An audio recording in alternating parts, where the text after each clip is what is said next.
માંગરોળ બંદર ખાતે 13 કેન્સર વોરિયર્સનું સન્માન કરાયું। આ સન્માન સમારોહમાં ખારવા સમાજના પટેલ ધનસુખભાઈ ગોસિયા, પ્રેમજીભાઈ હોદાર, રચનાત્મક સર્જનાત્મક ગ્રુપના સભ્યો સુરેશભાઈ ગોસિયા, વિનોદભાઈ ગોસિયા, દિનેશભાઈ વંદુર, વિશ્રામભાઈ તેમજ જાયન્ટ્સ ગ્રુપના સુખાનંદી બાપુ, વિશ્વ હિન્દુ પરિષદના વિનુભાઈ મેશવાણીયા, પ્રકાશભાઈ લાલવાણી, તરુણ બાપુ, ગૌસ્વામી, ભાજપ આગેવાન દાનભાઈ ખાંભલા, સંજીવની નેચરના નરેશ બાપુ ગૌસ્વામી, નીલુભાઈ રાજપરા તેમજ પત્રકાર સંઘના પ્રમુખ જીતુભાઈ પરમાર, નરસિંહભાઈ ખેર સહિત ખારવા સમાજના આગેવાનો ઉપસ્થિત રહ્યા હતા। કેન્સર અંગે જાગૃતિના સંદેશા સાથે દ્વારકાથી દરિયાઈ યાત્રા નીકળેલા 13 કેન્સર વોરિયર્સનું ખારવા સમાજ તથા વિશ્વ હિન્દુ પરિષદ સહિત વિવિધ સંસ્થાઓએ સન્માનિત કર્યા।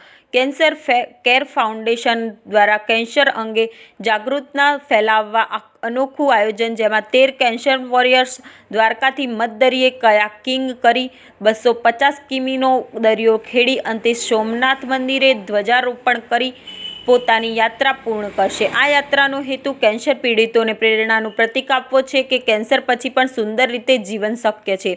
આ સાથે જ કેન્સરના સમયસર નિદાન અને સારવાર વિશે જાગૃતિ ફેલાવવાનો સાથે વ્યસન મુક્તિનો પ્રયાસ કરવામાં આવી રહ્યો છે।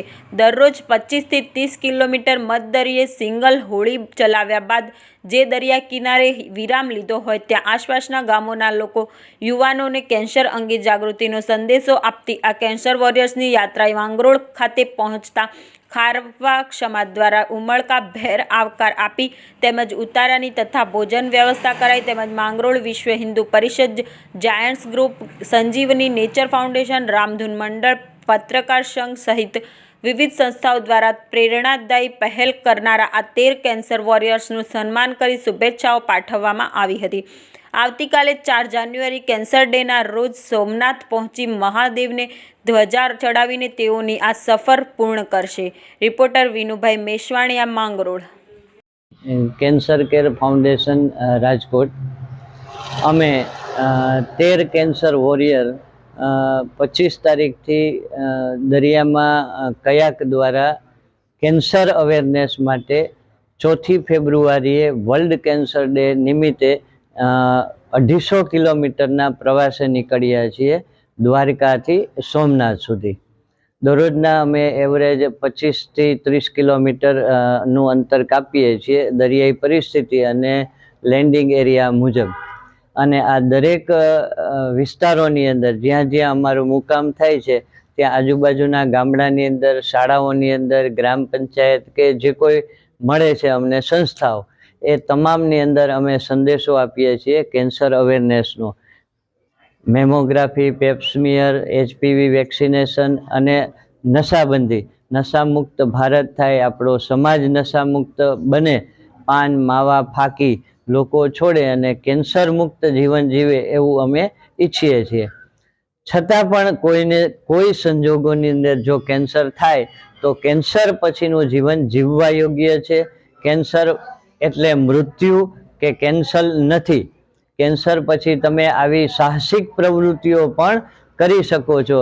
એટલે નિરાશ થઈ અને ઘરે બેસવું નહીં। એની જે કોઈ ટ્રીટમેન્ટ થતી હોય એ અતિ આધુનિક હવે સરકાર અને સંસ્થાઓ, હોસ્પિટલો, ફાર્માસ્યુટિકલ કંપનીઓ દ્વારા સંશોધન દ્વારા ભારતની અંદર આવી ગઈ છે। ટ્રીટમેન્ટ થઈ રહી છે। એ ટ્રીટમેન્ટ પૂરી કરી અને રૂટીન લાઈફ તમારી જીવો। પોઝિટિવ વાતાવરણ ઊભું કરો તમારા ઘરની અંદર, આજુબાજુની અંદર, અને લોકોને કેન્સરનો જે ડર છે, હાવ છે, એને દૂર કરવા માટે અમે આ 13 જણા નીકળ્યા છીએ।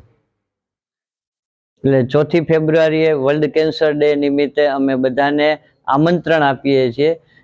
ઘણા બધા ડૉક્ટર્સ એટલે કે ઓન્કોલોજિસ્ટ, ઓન્કોફિઝિશિયન, ઓન્કોસર્જન, કેન્સર હોસ્પિટલોના સ્ટાફ, કેન્સરના પરિવાર, કેન્સરના દર્દી અને એના પરિવાર, આ બધા 4 ફેબ્રુઆરીએ અમને મોટિવેશન મળે એ અંગે સોમનાથ મહાદેવના મંદિરે આપ પધારો। અમે ત્યાં ધજા ચડાવવાના છીએ। સોમનાથ મંદિર ટ્રસ્ટ તરફથી અમને સુવિધાઓ બધી આપવામાં આવી રહી છે। એટલે આપ બધાને આમંત્રણ છે।